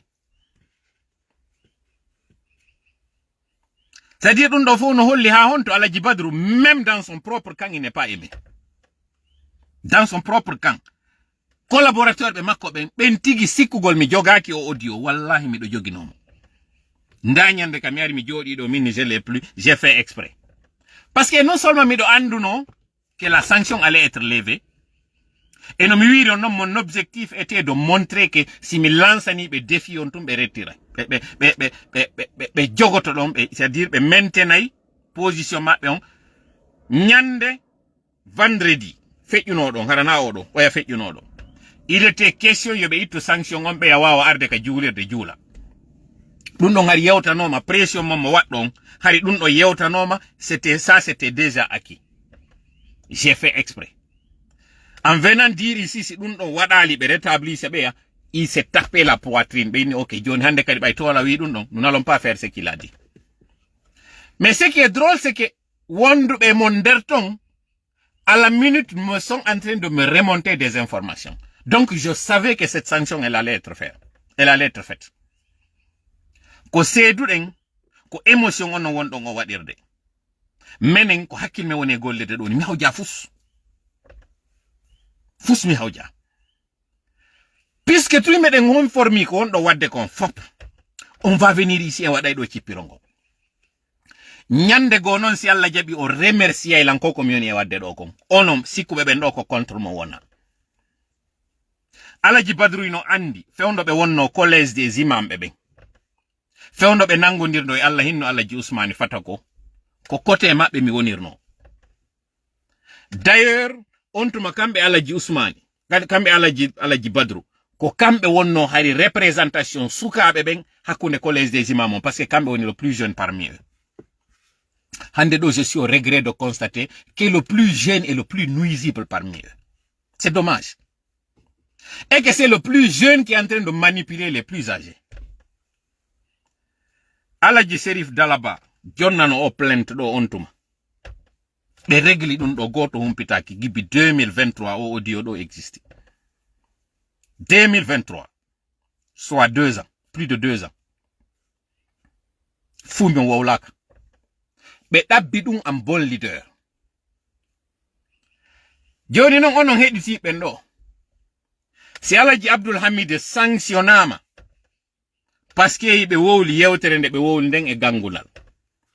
Alaji Badru do kon no mérite. Bilandike on non. Si collège imam on no fala o audio e video on kanim do waybe na bande. Hadi mi wada video on do yiyomo mi do habbi immoto ben contest a inna ko intelligence artificielle ko tricage wada on to mi wada kadi video yiyomo mi hawja. La vidéo existe. Film do be on kanyun kadi ko jodi do à 2 mètres de lui, ou moins de 2 mètres. No labi pos kanyun Alaji Badru. No mi wiri non. Alaji Abdul Hamid sanctionnama parce que be wowli be ni enel labe. Joni Alaji Badru do fewtube ben pita wi ko brut. Be do konno be hana wadede. Si tay ko nundal wona ko sariya wona wadede na sariya sengo. On nani dun do wiata on nanari. Non nanirno don non wajungu beeda wadu nongo. Alaji Badru sanctioni goddo parce que o wi wonde ma enel labe ko en jamfante accen dun do. Alaji Badru non fewta pita e nder tufunde pita e nder galle événement religieux beeda innama ko be sanctionira ko parce que be wadude khutba donc événement religieux beeda kanyun kad no ari à la fois événement religieux et social. Be fewtiti bibbe pita be ni pita ko brut. Dedo ko no be ana wadede. Mi landike onon capande jeedi do madun joni préfecture ji din sappo e tati di fuuta din fu bayara ko fi fuuta wona yewtede do joni na luje won ay yewtude fi mo ngalluje den tati labe e gori ben capande jeedi do fu jodi nobe don e comme par hasard 70. Mi andina en non chiffre 70 on ka deftere alqur'ana e mo mari signification onon anduɓe ɓen ɗon ɓuri mi andude ɓay kon karmo koɓe an no wiya haysi a insinani keɓe laabi capanɗe jeeɗi Allah cantaɓe si a faala insinantoɓe ko nelaɗo wonano yewtede si a faala insinantoɓe laabi capanɗe jeeɗi la yafirallahu lahum Allah yafantako ɓe ɗo non comme par hasard kon capanɗe jeeɗiɗo jooɗi waɗi décision wonde men ɓeɗo yo sanctionné. C'est-à-dire ko hay ko wonɗo wadde kon hiɗon waɗude piège e nder golle moɗon ɗen hiɗon jogi deftere nden hiɗon jangude nde kono ngala gollitede ko nder ton ko yafaɗola. Je suis très conscient ko mone wadde kon ɗo et je sais très bien son jooɗike on analyse ko mone wolde kon e teddungal on ndaara e taw hiɗon hella goɗɗo non ha hande feƴƴali wurtegol goy e ko doy kañum kadi arde de ko ɗum waɗi simi adori wiwgol watteɓe ya dans sa place o watno ɗum o audio yaltata no few o yehi ha on épuise ni délai on parce que ko agenda mo wonɗon onon hiɗon tappi ɓerɗe moɗon hooli hoɗɗi goɗɗo defiyata on e hoore gangude moɗon nden ko ɗum jogi ɗon alors que non yeggitoɗon sariya no woodi wonɗo hoore mon inneteɗo on islam mo tawata ko on wonɗon e waɗude inde muɗum o yeggitino na ono wona yeede parce que on fosi don galle modon goddo wolatano fimu son alano e poste mo tawata ko poste dina goddo wolta min do mi woltano fimu fes jonnon ko dina ka wondon e wadude inde mudum kan dina na onon tippinika alla tippinika o tippini non kanyun kadi o wi'i ko yo sariya on nyinne wasama arafaha wa wada al mizan odo non mizan e pese do onon o wakilike on pesi nayde ka faala don don eno faalira don non don sikka en jalida e dum don sikka on accante dum ko falladhi nafsi biyadihi fanni manti on artali e lawol en tout cas min nalde dido tato ma nayo mi arata mi yenna on do inshallah kono mi ara mi yeto on do e hore teddungal dindi tawatay don aliyemu parce que o nya gongol wopa ay goto mo kala men en faljay hande do ko no woni wadde faljere hande do ko mi woni on e wurtande naafi bay mi do buri on andude naafi bay mi do yawi on koko jannudo men ko me woni on e yiltitande si on jannano men dum do e sa'i go men andirano on pewal kaka bombe ben jogiteno don men jogotono me woltano fi mum few pontiri ndin ko fewndi ndin tappete ali ndin ko yobore tawndi fewne handi fewasi ndi walline ndi tappe ko bay don andira pewal hidon pirande pewal wadi side yewtude fi pewal si tawno ko on ali no be wadi dakkali di dawali di me woni pirde do hareno mi de jogino kanyun kadi loyri majji on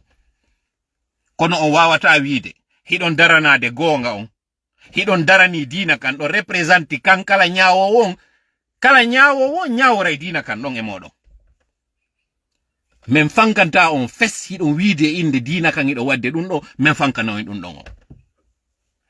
don no landaki duubi landaki gandal kala mardo feere dum do dartanto dum ko dum do janno do men no mi wi non kaji encore une fois koko janno do men ko me woni on e artintinande si on holluno men bonki holludo men koy men bonu me yatano do meden andino ali me yatano do ko ali few parce que ko dum janno do me si me yi ko waddon do wadi sariya sengo ko parce que nyande go on jannuno me wonde makko dum do hana wadede si on jabuno fewndo innano yo be ya artire on tuma on acciano nebiri do ni yiwdon gonga on tongaki mo audio do yaltatano parce que 2 ans o audio no fanka fi mudo kono bay tungo ngolli jaka goddo no way wadde ella o sanctionné mi landike no mi wiiri non hande do on sanctionni be do pendant presque 1 mois fi ko be yewti e nder juulede yawdon ha salani don be juulede no wi don haybe arata ton onon do hande Alaji Badru e be cappande jeedi do tooli be do hatta e be do ko sanctionné